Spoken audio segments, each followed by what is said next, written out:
Early in our career, it's common to dream about that big title that one day that you want, that corner office, that paycheck with all those zeros. But a funny thing happens when I see a lot of leaders reach this senior place in the career that they've been dreaming about for so long. They pick their heads up, they look around, and they feel entirely unfulfilled.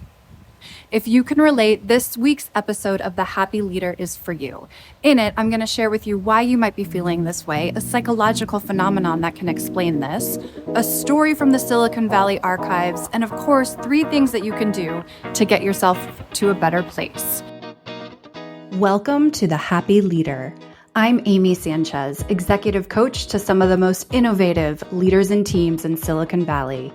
I'll share stories and tips to help you navigate the most common leadership challenges so you can amplify what matters most: happiness. As you climb the corporate ladder, the amount of money you make compounds exponentially. It's as if everything you dreamed of early in your career is coming to fruition. Paychecks get bigger, stock grants increase, and square footage grows. But there's a common phenomena that I see at this juncture for corporate leaders. The feeling when they near the top is not quite what they imagined it would be. A common trade-off for this large comp package is an expectation for a larger commitment of your time and less opportunity to unplug. Also, the sense of ownership and purpose that we imagined we would have doesn't always pan out. This can put people into a conundrum because we are getting paid more than we ever have been, but deep down, we can't shake that lingering feeling of unfulfillment. We have reached the heights that we dreamed of at the start of our career, but now that we've arrived, it doesn't feel like we thought it would. If you can relate, in today's episode of The Happy Leader, we'll explore some reasons why you might be feeling unfulfilled even though you've reached a senior leadership position in your career. I'll share a story about a Silicon Valley leader that I worked with who felt trapped in his high-paying job and how to address this to help ease your pain. Here's the good news. Can you chase success without sacrificing your joy? That's the big question for today. The answer is a resounding yes. Together, we will explore how to strike this delicate balance. I have been through many changes in my life. As a kid, I moved 8 times before starting college. And what I found helped me the most when I was simmering in self-pity and agony was taking a step back to find some kind of a theory or framework to help me shift my understanding of the situation from emotional to logical. When I was able to flip that switch and think through my heavy feelings from an intellectual standpoint, I could map out steps to improve my situation. To help you do the same, if you're currently just going through the motions in your leadership role but haven't felt truly passionate about it for some time, this may be explained through Maslow's hierarchy of needs. For those of you who haven't heard this term since Psychology 101, here's a little refresher. Maslow's hierarchy outlines human needs in a pyramid. You must have the bottom tiers met, oriented around survival, security, and belonging before you can ascend to the top tiers, where confidence, creativity, and intellectual orientation live. What I often see when I work with corporate leaders is that they largely have their physiological, safety and security, love and belonging, and for the most part, self-esteem needs met. Now, this isn't the case for everyone. There are certainly exceptions, mostly related to things that shaped us as a child that we weren't able to control.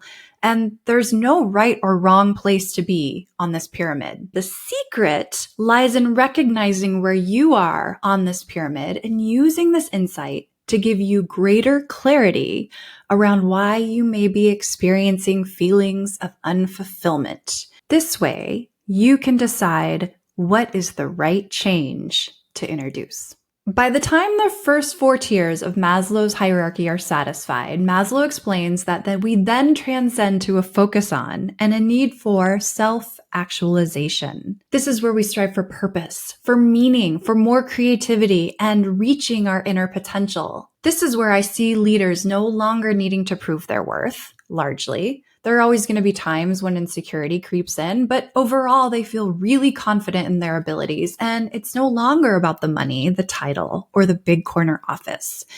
Their needs have shifted.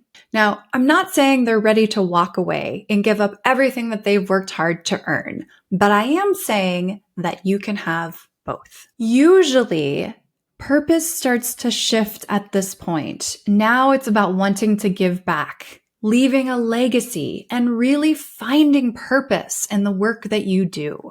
To put some facts behind this phenomena, there was a new study just released by SHRM, the Society for Human Resources. This was released in March of 2024, and the data mined years of empirical evidence and found that the way we previously incentivized C-suite performance, which was by throwing lots of money at people, is no longer as effective as it once was. What leaders crave instead is an opportunity to be their best self and surround themselves with a great team driven to the same goals. Leaders want more purpose and ease in their work. They want less struggle to really move the needle in what they're doing. Now, whether you are listening as a leader who can resonate with the latest research, or as a board member or a VC making decisions about the best way to motivate your top leaders, the data today shows that leaders want to be incentivized in ways that are more purposeful, not just with money. If you are the leader experiencing this vacant feeling, you are not alone. To really bring this conundrum to life, a story from the Silicon Valley archives. Now, this is a heavy story for me to tell because this is for many reasons that you'll understand when I start to tell the story. This is one of my 3 clients out of the 750 that I've worked with who I just couldn't help. Several years ago, I had a senior leader from Google reach out for help. He was a senior architect at Google. He'd been educated at Ivy League schools. He had his PhD. He was from a prominent family. And at his core, he was a really empathetic and caring person. He had a lot going for him. Let's call him Pierre. Pierre had risen to the place in his career he had dreamed of in his early days as a student. He was a top leader at one of the most well-known companies in the entire world, and he was reaping the benefits of this massive wealth that many tech leaders experienced from the rapid stock growth that we saw here in Silicon Valley. But Pierre was miserable. And because his pay was so high and he had a family to support, he felt trapped. This was the other side of the coin of his empathy and caring nature. He put the needs of others, in this case his family, before his own, and it led to extreme suffering. In his mind, it was 1 or 0. Either I stay in this role at Google and keep my family happy and continue to pay for the lifestyle that they've become accustomed to, or I quit and I take on a job that would truly make me happy, but this would mean making less than 6 figures and my family would resent me. It was black or white for him, 1 or 0, laddering to his training as an engineer. There was no middle ground to be found. But to his credit, he tried to find the middle ground, and he had a small amount of hope that he could. This feeling of unhappiness was so great that this is how he described it. I am at a deep personal dead end. We're going to work every day feels like I'm doing a great violence to myself. I have no purpose, and I find it difficult to enjoy the people around me and the work that I am doing. The Pierre who goes to work every day is preventing me from living. He is a monster. Pierre was in a dark place, and before hiring me, he was suffering in silence. He didn't have a safe place to share his innermost thoughts and try to find the path to set himself free from the shackles that bound him. As we continued with our coaching sessions and began to explore the what if, we talked about possibilities that would enable him to continue to make money, but would also release him from the emotional violence he was experiencing daily. Pierre was open to exploring, but each time we met, every door that we opened and started to explore was slammed shut. Eventually, I made the hard realization that coaching was not the right fit to meet his needs. He had been unhappy for so long that he had become clinically depressed. As a coach, I am not professionally trained to treat clinical depression. And so, to help him get the right help to meet him where he was, I instructed him to instead start with therapy and then come back to me once his therapist gave him the green light. As someone who is dedicated to helping each and every person who hires me, that was really hard for me because I really wanted to see Pierre reclaim his happiness. But I also had a professional obligation to match him with the right level of care. In coaching, clients must have the ability to create forward momentum. When clinical depression is in the way, that's just not possible. Pierre never came back to me, and I think about him often. I share that story because it really illustrates how important it is to seek help sooner rather than later if you are feeling trapped. Besides Pierre, I have hundreds of other leaders who were able to move out of unfulfilling leadership roles into ones that matched their financial needs and brought them fulfillment. When leaders are ready to create change and have the energy and belief that they can do so, here are the 3 steps that you can take today that will help you move out of this role full of unfulfillment. Number 1, get clear on your strengths. Oftentimes, when people are ready to make a job change, they have been simmering in frustration for a while, and over time, your confidence can take a hit. To help you prepare to show up as your best self during the job search, and also to ensure that you don't unintentionally limit your opportunities, spend some time thinking about what your top strengths are. If this isn't easy to do, I'm often surprised at how many top leaders come to me and can't tell me what their top strengths are. Usually it's because they've been so focused on what's wrong with them for so long. So if you find yourself in that category and it's not easy to think of your top strengths, ask people you trust to help you think this through. If you want, reach out to me by using the contact form on my website, swim-against.com for Swim Against the Current. And I can give you a Strength Finders exercise to help you see in black and white what your top strengths are and how to use those to your advantage. To improve your current situation, try to fill your plate with as many activities that cater to your strengths that you can. And if you can find a way to delegate or deprioritize those activities that are not catering to your top strengths, that will help you too. Just this exercise alone is going to help you feel more energized. It will give you more zest to start to create change. Also, if you have deprioritized exercise and other forms of self-care, which I often see people do at this point in their unhappiness, now is the time to reintroduce those. You need positive energy to create positive change. Number 2, answer the crystal ball question. If you could create your dream job, what would that look like?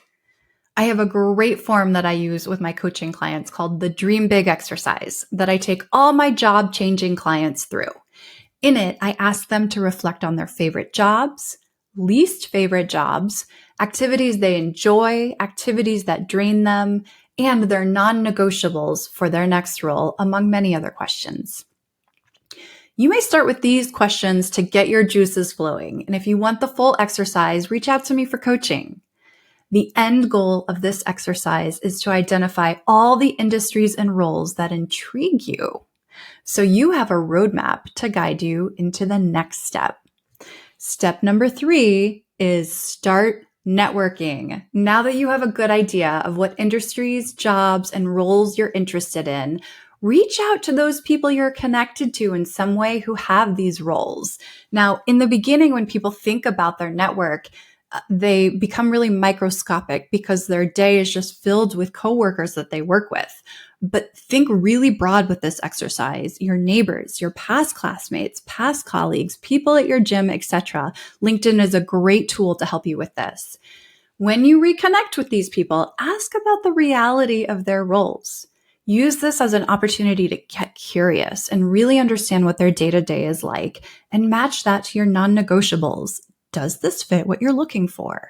Through this, you are not only looking into roles that you might like, but you are starting to plant the seeds. You never know what opportunities are going to appear in this phase and what doors may open to you. This is a really exciting phase of the job seeking strategy. As a bonus, when you enter into these conversations, you may find the opportunity that just feels right. And you've already made that connection to somebody who can get your foot in the door.